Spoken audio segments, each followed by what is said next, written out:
Hello, and a very warm welcome to everyone. My name is Anna Langford. I'm Head of Marketing at MBRAF, joining you today for what will hopefully be another insightful Innovator Journeys episode. In the lead up to COP28, we're bringing you an extra exciting lineup of founders who are changing the world with their innovations, driving all things towards sustainability and net zero. Today's session will run for about 45 minutes, of which the first 30 minutes or so will be for conversation, and then we usually have about 15 minutes for Q&A. So please remember to type your questions into the comments section throughout, and we'll do our best to answer as many of your questions as we can during the Q&A. So moving quickly on to our guest for this episode, I'm delighted to introduce Tatiana Antonelli Abella, founder and managing director of Goumbook. Tatiana has been in the UAE for 18 years and has actively contributed to committees such as the Engage Committee and held various advisory roles with Art to Dubai, the Emirates Literature Festival, and the Gulf Sustainability Awards. She is a passionate advocate for causes that she strongly believes in, and her dedication has earned her recognition as a UAE top voice in sustainability on LinkedIn. She's also the creative mind behind the Forward Talks podcast, a platform featuring engaging discussions with sustainability experts. So let's get the conversation started and learn more about Tatiana's journey. Welcome, Tatiana. It's a pleasure to see you, and thank you again for taking the time to join us today. Good morning, Anna. Thank you so much for having me. It's a pleasure to be here. Excellent. So as always, let's start at the beginning. I'm keen perhaps for you to tell us a little bit about how your entrepreneurial journey started, how you made your way into the world of sustainability, and how you started Goumbook. Yes, of course. Well, I actually studied architecture and urban planning back in Italy, and somehow I gave nature for granted back then. I was not someone who would actively, think about protecting nature. I was more interested in building spaces or creating spaces for humans to live and thrive. That was at the beginning my main interest. I moved then to Dubai in 2005. I just had my first child, and I was very excited because coming from Rome, one of the most ancient cities, coming to a very new city for me was incredible. To experience the growth every morning, seeing new buildings coming up was fascinating. But somehow I realized that there was somehow something lagging behind in the way that we were living in this new city, the way we were consuming at all levels. I would say energy, water, the way we were wasting, the waste management, and how we were not recycling at that time. And that started triggering some interest from my side, wanting to learn more about why a new city was not looking at uh, being more efficient, I would say. On the other hand, being a new mom for me was also another kind of trigger into having a different perspective on the world, not giving things for granted anymore, thinking about the future of my son and my children, and understanding what kind of world we would leave behind for them, what food I was feeding him, the products I was using for him and his skin. I started really discovering a whole new world related to what can harm us. And so when we talk about the environment, we sometimes think, about the wider environment, nature. And I think it's also important to understand that the environment has different layers, and there's the immediate environment, which is the one where we live, our homes, our offices, the schools, the environment where we spend most of the time. And then, of course, the larger environment, which is the outdoors.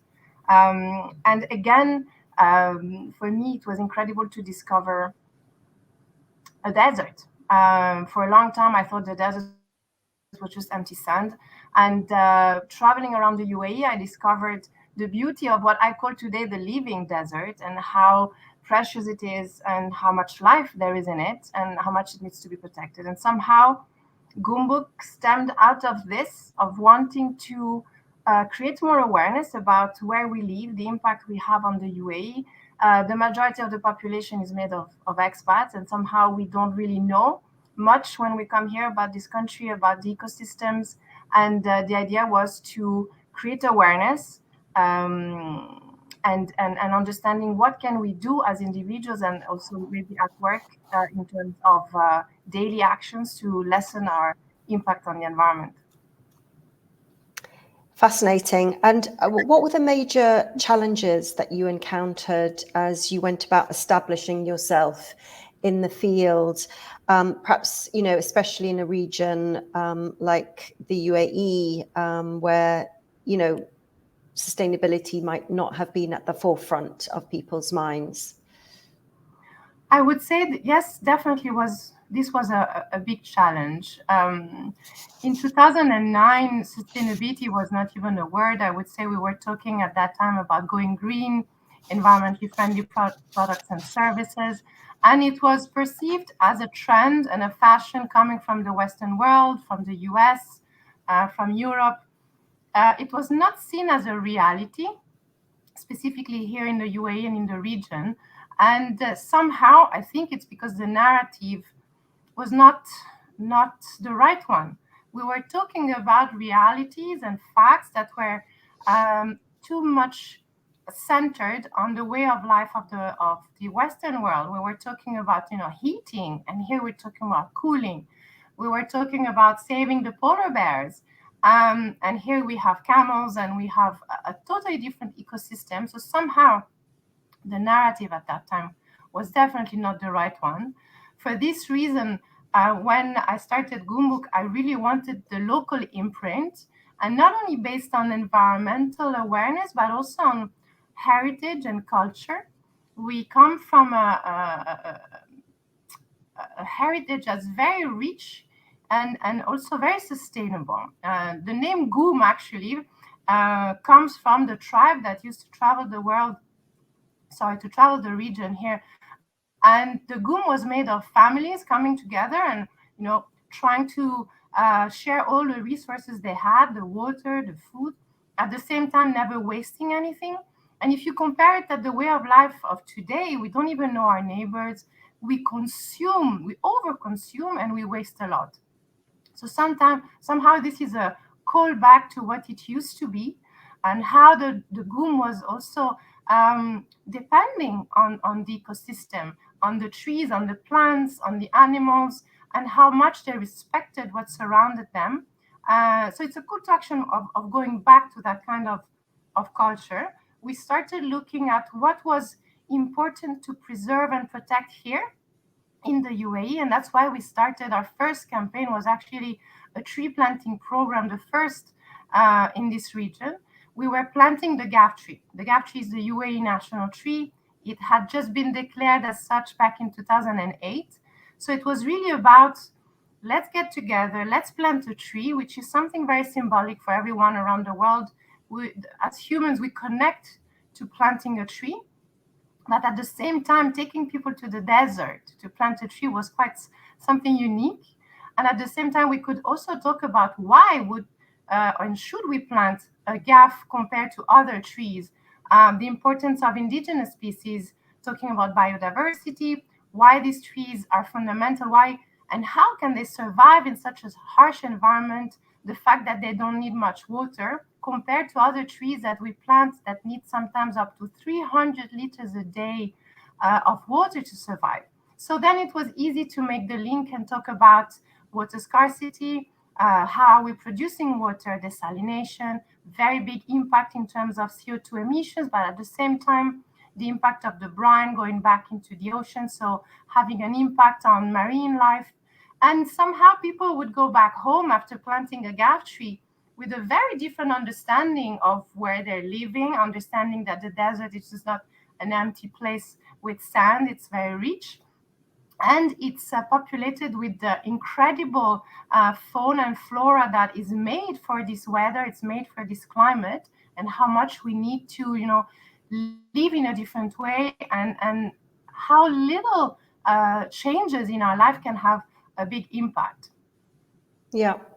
Well, I mean, that sounds like an amazing initiative. And of course, you have spearheaded many initiatives, high profile ones, with figures such as the Crown Prince of Dubai.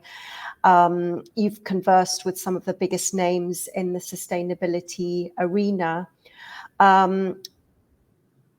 Tell me about some of your aha moments, that have perhaps shaped your ideas and goals for sustainability in the region. For me, the aha moments have been many. I think in general, all linked to the fact that I've been received both by the government entities, by the private sector, and sometimes even by the media with open arms. Since the beginning, we were able to establish really beautiful partnerships, because somehow I think Goumbook was there at the right time and the right moment, offering something that was really needed by the community, both the general public, but also by the business community. So we had the opportunity to work with the great national entities, TCOM, Dubai Holding, the Jumeirah Group, all the way to the Ministry of Climate Change and Environment, the Crown Prince Court in Abu Dhabi, of course, the Crown Prince office here in Dubai. And what is really incredible as an experience for the past 14 years has been the possibility and the accessibility to work with private sector and with the government entities for campaigns that would bring solutions or positive impact to the country or to different stakeholders within the community. When I think about my life back in Europe, to be able to put together what we've been doing here in the UAE would be much more difficult, much more complex in terms of bureaucracy.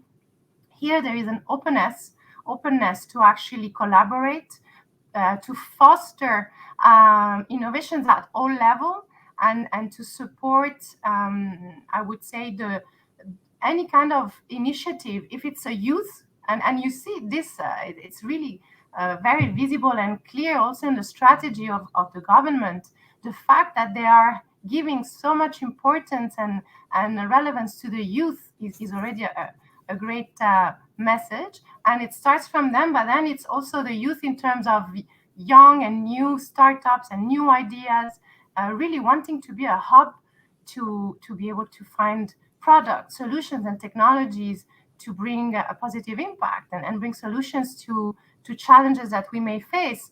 This is in constant evolution. It never stops and it grows really fast. And I feel this is a constant aha moment for me and for many people and entrepreneurs in the UAE. Yeah, it's fantastic to hear your passion, Tatiana. I mean, sustainability as a sector obviously has its challenges of its own, as does, of course, being a founder of a new company. And I always hesitate to ask this question of female founders because I don't want to give any sort of credence to the sense that female founders are somehow disadvantaged. But could you tell us if there have been any kind of unique hurdles that you faced as a female founder? And if so, how you kind of set about overcoming them, or indeed, were there some advantages? I think it's a very good question, and I actually experienced both. To be a woman in the UAE has advantages in compared to other countries in the world, whereby here women are really empowered. I never felt either diminished or threatened because I was a woman. On the contrary, very highly respected all the time, and I really appreciated that. I feel the challenges were more into the financial side when it's about finding funds or asking for funds, especially you have to also remember I started back in 2009 and things were very different than what they are today. But there was only one small angel investor group at that time, mainly led by men. And when they saw, me coming in, I was for them a new mom wanting to, run her little project, and there was no way they would fund me. And I felt that being a woman for them was more of a liability. Maybe I would decide to have more children. I can see how investors are always looking at the founder, of course, as the driving force behind a startup and an enterprise. So the founder is key. If the founder then is not there, the startup or the enterprise is not going to work. And so a woman somehow was felt as a liability. She might be pregnant again, or she might have to take care of her children. Her priority, her focus is not going to be her company.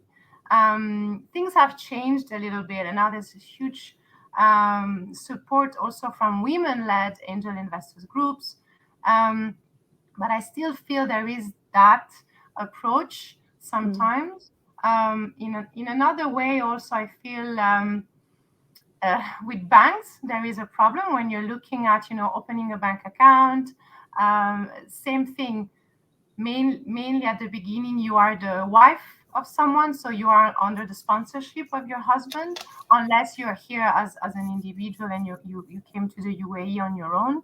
But somehow, you need an NOC to be able to have your own bank account, for example. So there are little things that still are different between being a man and being a woman, and banks will look again at you having more liabilities than a man coming with an idea for a new business. So funding is definitely the most difficult thing, but I see a lot of progress, and I comparing again to the rest of the world here, things are much better overall. Yeah, absolutely. I agree. So What advice would you then have for Tatiana to other female founders with a clean energy idea, or someone, any woman who wanted to start a new company and seek funding?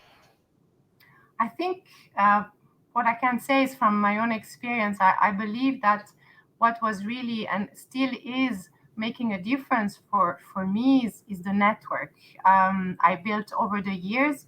I believe that it's very important to build this network, to find mentors, partners, to find people who are in tune with you and also open to support. I think the network is like the family. And when you're in need for an introduction, in need for support, the network is there to back you. And also as, building your own profile, being known and show your value is important, because then people know they can rely on you. They know that your product, your solution are of quality. So you need to really establish who you are, what you're able to provide. You need to build the trust within this network. Sometimes startups might fail, but you won't fail. And a lot of people appreciate, founders for what they've been trying to do. And if they fail, it's just an experience and a learning process. But whatever, the way you've done it, the way you've tried, the way even you failed and came back, is what makes you special, makes you different, makes people want to trust you. I remember many years ago, I was invited by Shira, the Sharjah Entrepreneurship Center. And I was asked to present to the students about my failures. And for more than 45 minutes, I was talking about all the Goumbook failures. And I remember the students were like, she really failed a lot. And the team at Shira told me, we didn't ask you to go so far. And I was like, it's, for me, it's not a problem to share my failures, because through them I've learned so much. And I'm glad I went through that process, meeting, entities and people. So again, the building of this network, especially in the UAE, we going back to the fact that this is a place where we are a majority of expats and a very transient population. We see so many people come and go. So it's important to establish who you are and what you want to achieve. And that relationship you build, the trust is very important, I believe. And I remember myself at the beginning, people were not really listening to me. Only after a couple of years, I would get the reaction, "Oh, you're still here? You're still trying to, work in system? Oh, then you really care." And I was like, "Yes, I really care. I'm still here." But it's true, and I understand that that's what makes the difference, to really show up and be there no matter what. And of course, I would look into mentorship. I would look into partnerships. Again, for Goumbook, partnerships are key. Without our partners, we would have never been able to do and to be where we are today. Partners, sometimes it's not even financial. Sometimes you are able to put together an amazing campaign, a beautiful project that have a great impact, and no money has been shared at the beginning. It was more of establishing the relationship. But then when the proof of concept is there, it worked, and the partnership is working, then things change, and the financial aspect comes and kicks in. But again, it's about gaining that relationship and the trust, and move forward. But it's again part of the network. So for me, it's really go out there. We are very lucky in Dubai and the UAE to have so many events at so many different levels, from the mega global events down to smaller networking groups. So really finding your niche is super important, I believe, and going and meeting as many people as possible, understanding who is your competition, what can make you also different.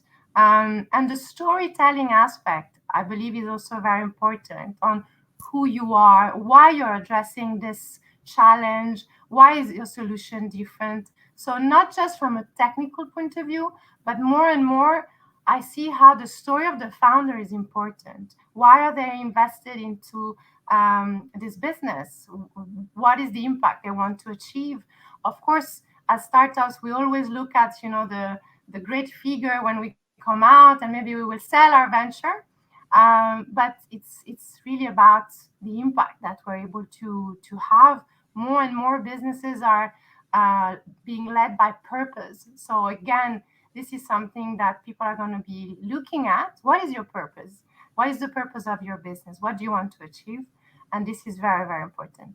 Yeah, absolutely. So speaking of kind of purpose and values and all of those things, I think many entrepreneurs and organizations often overlook or somehow struggle to incorporate sustainability into their startups, where sustainability is not their primary focus, like Goumbook. So what would your advice be to startups on how to incorporate sustainability into their whole sort of philosophy from the beginning? Another very good question. And I think in general, there is not enough awareness on what sustainability really is. And on the side, I would also, make a small call to action to, for example, the local licensing bodies. So here in the UAE, in able to operate, you need to register your trade license. When you register a new company, I believe you should receive a nice email that tells you that you should be looking at your sustainability. And today, you don't have that. In the business world, only a few have access to sustainability and understand what it is. At higher levels, when you talk about investments or banking or large corporations, of course, we're already talking at that level about ESG measures and reporting and sustainability reports. But when you look at startups, SMEs, there is a very gray area where their priority is to stay alive and survive. And if you don't have a framework or something that supports their journey in sustainability, they're not going to do it. They see this as an added cost rather than an added value. I see this, for example, in some of the awards that I judge. Sometimes the applications that come in, they say that they are sustainable because they pay salaries. They don't understand that sustainability goes beyond the financial sustainability. And I always ask even the organizers of these awards, can you please train the participants on what sustainability is? It's such a bigger topic. It's not about planting trees. It's really about the way you operate, what is your core business, and the impact you have outside of your business. And it's people and planet. And this people aspect, the social aspect, many times is completely disregarded. So I believe we need more awareness first. We need more support and frameworks for these companies to understand that sustainability is a journey. Nobody expects a startup or an SME to be perfectly sustainable from day one. There are measures that they will have to put in place. There are strategies, long-term strategies on where they are and where they want to be in 3, 4, 10 years in terms of sustainability. But again, if you don't educate these entrepreneurs, they won't be able to know what can be done. And sometimes they don't realize that actually sustainability can help them even saving money. It's not just about investing and spending money. So I would definitely look more into supporting these entrepreneurs with trainings and mentorships on how to approach sustainability in their business and how to make it part of the culture of the business. It cannot be only a nice add-on. I recycle, I plant trees, So I'm sustainable. No, it's really about the impact you have, your supply chain, the way you hire people, the way you engage with people, and about the products you produce. So it's such a bigger picture that it needs help, it needs support Yeah. for entrepreneurs. Well, Tatiana, we would love to invite you to come and speak to some of our founders because, with MBREF, we have 2 cohorts per year for our Innovation Accelerator. So we're getting fresh sort of cohort coming through every 6 months. And I totally agree with you that this is such an important element of thinking that needs to go into their strategy. So, yeah, we'd love to invite you to come and talk to them about that sometime. Anytime. Speaking of education, we have probably the biggest sustainability related event coming to the UAE, COP28. And I'm sure that will be a huge opportunity for education and knowledge sharing, especially with the youth and the community at large here in the UAE. How do you see this kind of event shaping the future of sustainability and entrepreneurship in the UAE? Well, I can already see the impact it is having in the UAE on how so many companies have decided to engage somehow with COP to participate or to somehow also report more on what they're doing. From an education point of view, for example, at Goumbook, we are very proud we've partnered with the Ministry of Education and Abdul Al Ghurair Foundation for a Greening the Community program. We will be running different activities throughout all the 7 Emirates, open to youth, but also to the wider community. And specifically at COP, we will be present at the Education Pavilion with the Ministry of Education to engage with more than 6,000 students for 12 days to teach them about biodiversity, about water scarcity, and planting mangroves, planting gaff trees, understanding the importance of the local ecosystem. So again, following what I said before, the government is doing so much and is empowering social enterprises, NGOs, companies to come on board and work together for this wider education. But that there is something that I can see in the narrative for the past months. We talk a lot about youth and empowering youth. What I've actually witnessed in the past years is that youth is already empowered and they know so much more than what we do. And I personally would like to really also on parallelly to continue the awareness and the education to the older generation, who is now leading companies, leading teams, because they are still in the position to make a difference, and it's now or never. And so yes, let's look at youth, how to support them, how to for them see sustainability embedded in their daily life in the future, how they will have to change behavior somehow, but they're ready for it. You can see it when you talk to them. They're not only ready, they demand it, but somehow something else needs to come from the already existing enterprises and from the private sector.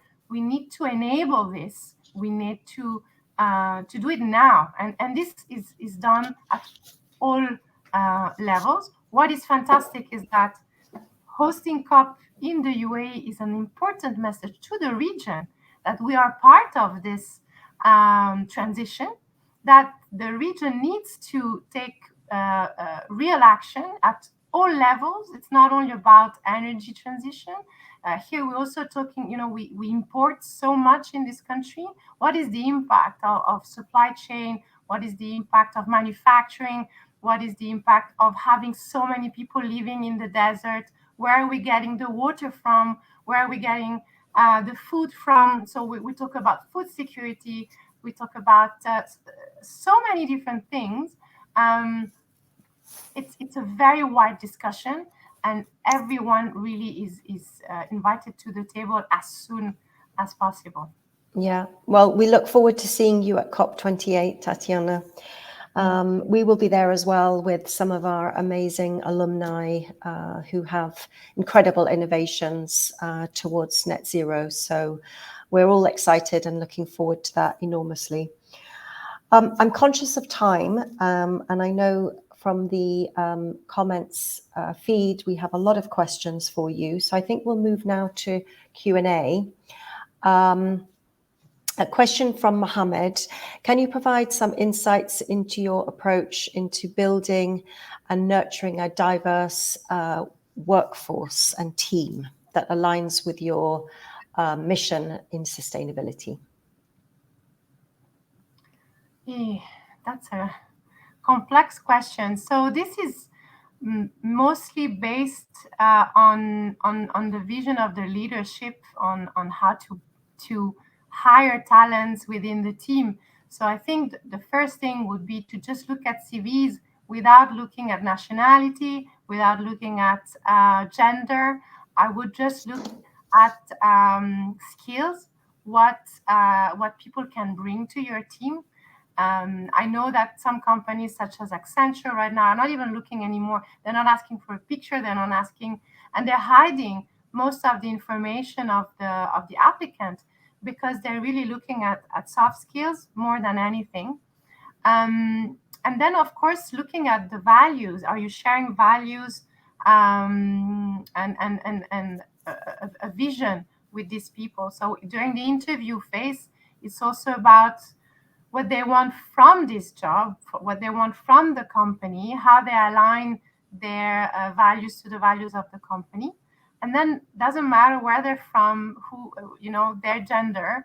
Of course, in terms, for example, of if it allows, depending on the job, but if it's possible to work with some organizations such as the Butterfly in Abu Dhabi, where they help people of determination to access the labor force, then definitely this is something you can actively engage with and say, I want 1, 2, 3 people, depending on how big is your team, and that actually working with such an organization to bring them in. There are social enterprises that bring young women from African countries or from Bangladesh and from India who need training, and so they bring them in, train them for 6 months, and they're able to go back to their home countries with an experience. This is another possibility that can be offered to people. So I would start by building the core team, depending on, again, shared values and their skills, what they can bring. I never look at what they studied when I hire new team members. For me, it's about what they're good at. If they're good communicators, and if I need something specifically, either project management or facilitator and education, if it's talking to youth, if it's talking to a corporate and a more business approach, it's the skill that they're able to offer.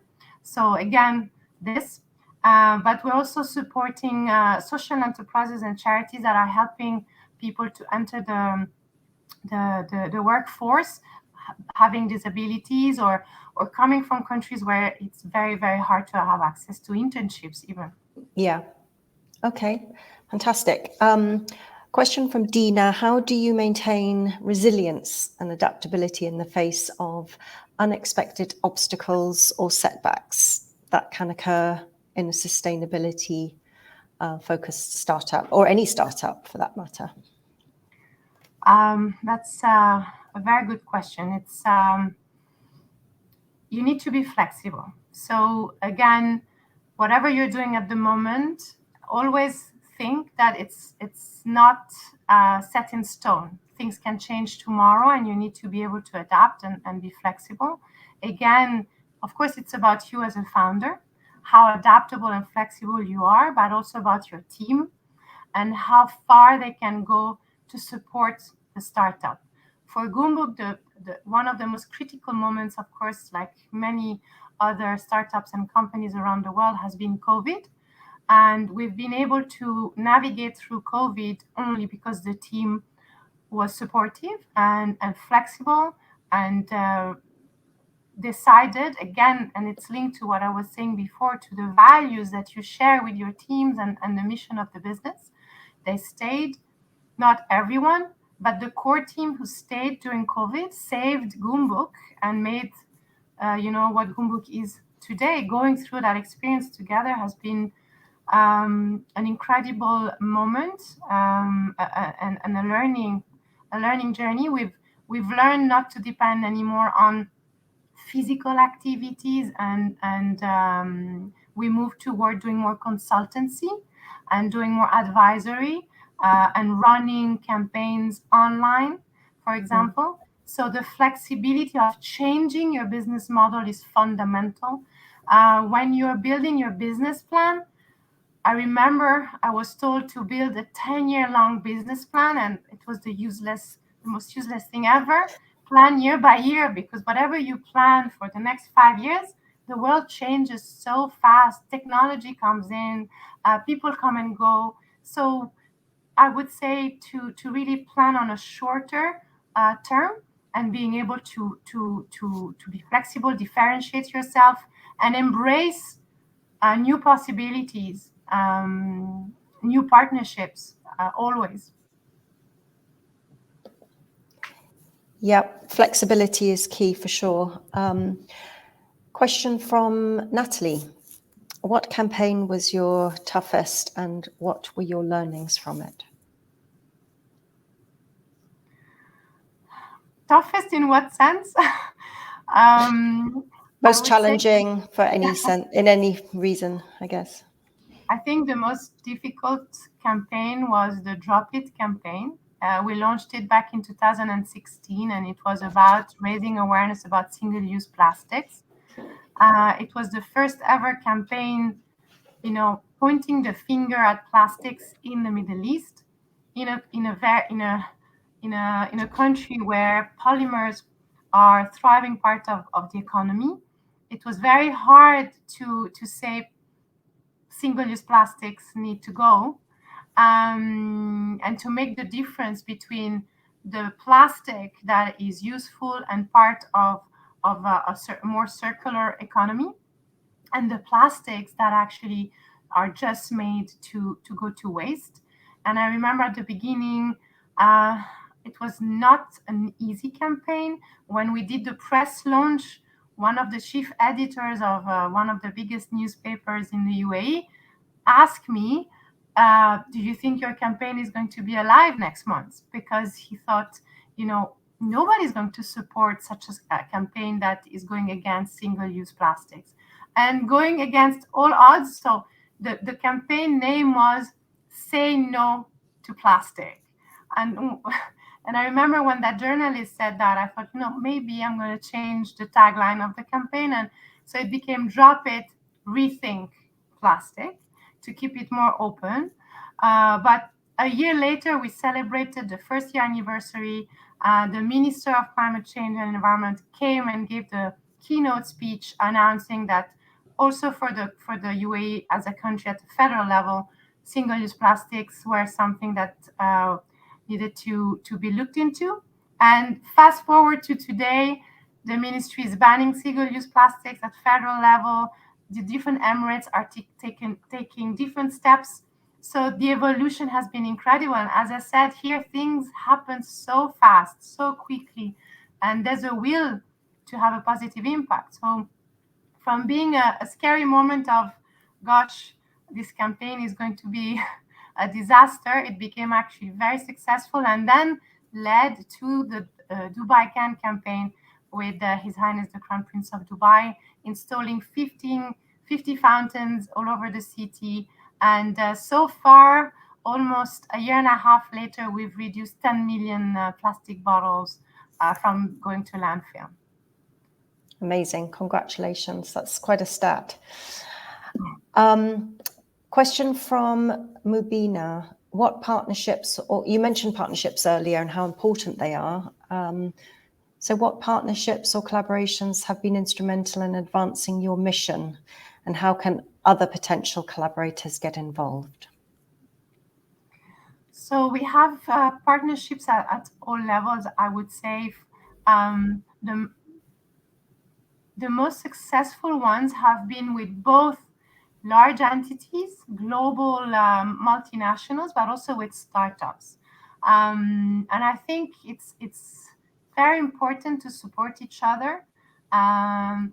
Well, Goumbook is not a startup anymore, 14 years later, but I personally see how much support they need.